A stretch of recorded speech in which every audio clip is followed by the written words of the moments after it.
Pemirsa, jumlah pasien yang terjangkit COVID-19 di Indonesia masih terus bertambah sejak pengumuman kasus perdana pada 2 Maret 2020. Di sisi lain, upaya pemerintah dalam mendeteksi penyakit ini masih mengalami kendala.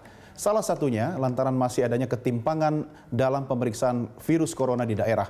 Hingga 14 September 2020, terdapat 3.141 kasus positif di Indonesia dengan 22.600 jumlah spesimen yang diuji. Apa kendalanya sehingga terjadi ketimpangan ini? Kita akan membahasnya bersama epidemiolog Universitas Indonesia, Tri Yunis Miko. Pak Miko, terima kasih bergabung bersama kami di Prime Time. Pak Miko, kalau kita bicara masalah tes PCR yang dilakukan di sejumlah daerah, ternyata masih ada ketimpangan antar daerah atau antar provinsi. Berdasarkan perspektif Anda, Pak, apa penyebab terjadi ketimpangan ini, Pak Miko? Yang pertama adalah alat PCR-nya. Jadi tidak semua kabupaten atau kota memiliki alat PCR tersebut. Kedua, laboratoriumnya. Karena pada laboratoriumnya itu dibutuhkan laboratorium biosafety level 2. Ya, jadi level 2 itu harus ada safety cabinet. Ya, tidak semua kabupaten memilikinya. Meskipun pemeriksaan PCR itu bisa digantikan dengan alat TCM yang untuk TB, juga beberapa kabupaten terhambat pada reagennya dan terhambat pada biosafety level 2-nya begitu. Karena alat PCR-nya itu bisa memakai alat tes molekuler untuk TB begitu Pak, atau TCM.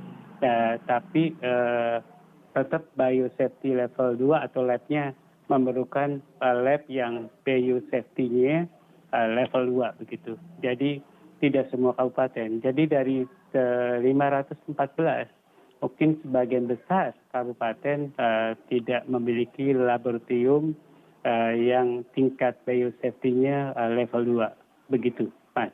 Kok apakah ini selalu harus dilakukan di dalam laboratorium, Pak? Apakah di non-laboratorium memungkinkan, Pak, kalau ada keterbatasan alat di daerah? Ya, tidak mungkin. Itu harus dengan filling cabinet yang safety. Kalau dibuka itu tidak mencemari lingkungan, begitu, Pak.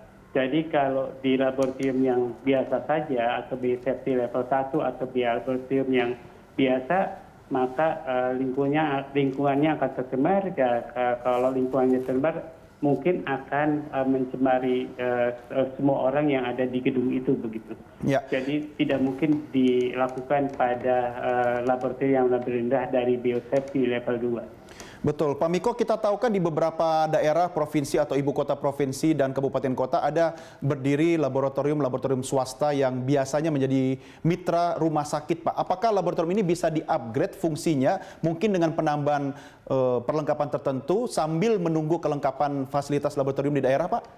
Kalau swasta, prinsipnya kalau dia mempunyai laboratorium biosafety level 2, kemungkinan bisa membuka laboratorium PCR-nya. Tapi apakah kemudian laboratorium swasta tersebut memiliki fasilitas PCR gitu, alat yang buat mentes swab test begitu, Pak? Ya. Jadi kira-kira begitu. Baik, Pak Miko, dari catatan kami BNPB merilis ada 8 provinsi yang memenuhi saran WHO dalam tes PCR. Di antaranya Sumatera Barat, kemudian DKI Jakarta, Daerah Istimewa Yogyakarta, Provinsi Bali, Kalimantan Selatan, Kalimantan Timur, Provinsi Gorontalo, dan juga Papua. Lalu apa sebenarnya yang bisa dilakukan pemerintah untuk meminimalisir ketimpangan ini, Pak Miko? Jadi itu baru 8 provinsi, tapi prinsipnya yang sudah melebihi standar WHO hanya Jakarta, Pak. Baru Jakarta ya, Pak, ya? Melebihi standar WHO. Jadi semuanya bisa memenuhi tapi belum melampaui standar WHO, begitu, 10.000 per 1 spesimen.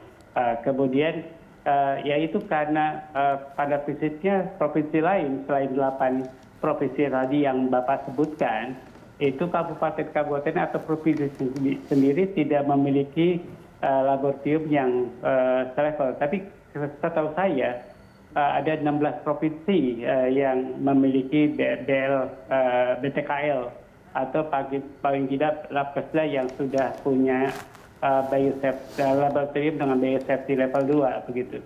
Paling tidak provinsi tersebut bisa mengadakannya. Kemudian hanya tambah kabupatennya. Jadi dari 16 provinsi atau 17 provinsi tersebut, kabupatennya berapa kabupaten yang memiliki laboratorium biosafety level 2 gitu, Pak. Ya, Pak Miko, saya mau klarifikasi lagi Pak. Artinya alat untuk tes PCR ini harus berada di laboratorium kan? Agar tidak terjadi ketimpangan, berarti laboratoriumnya harus ada dulu, kemudian dilengkapi dengan alat PCR, begitu ya Pak ya?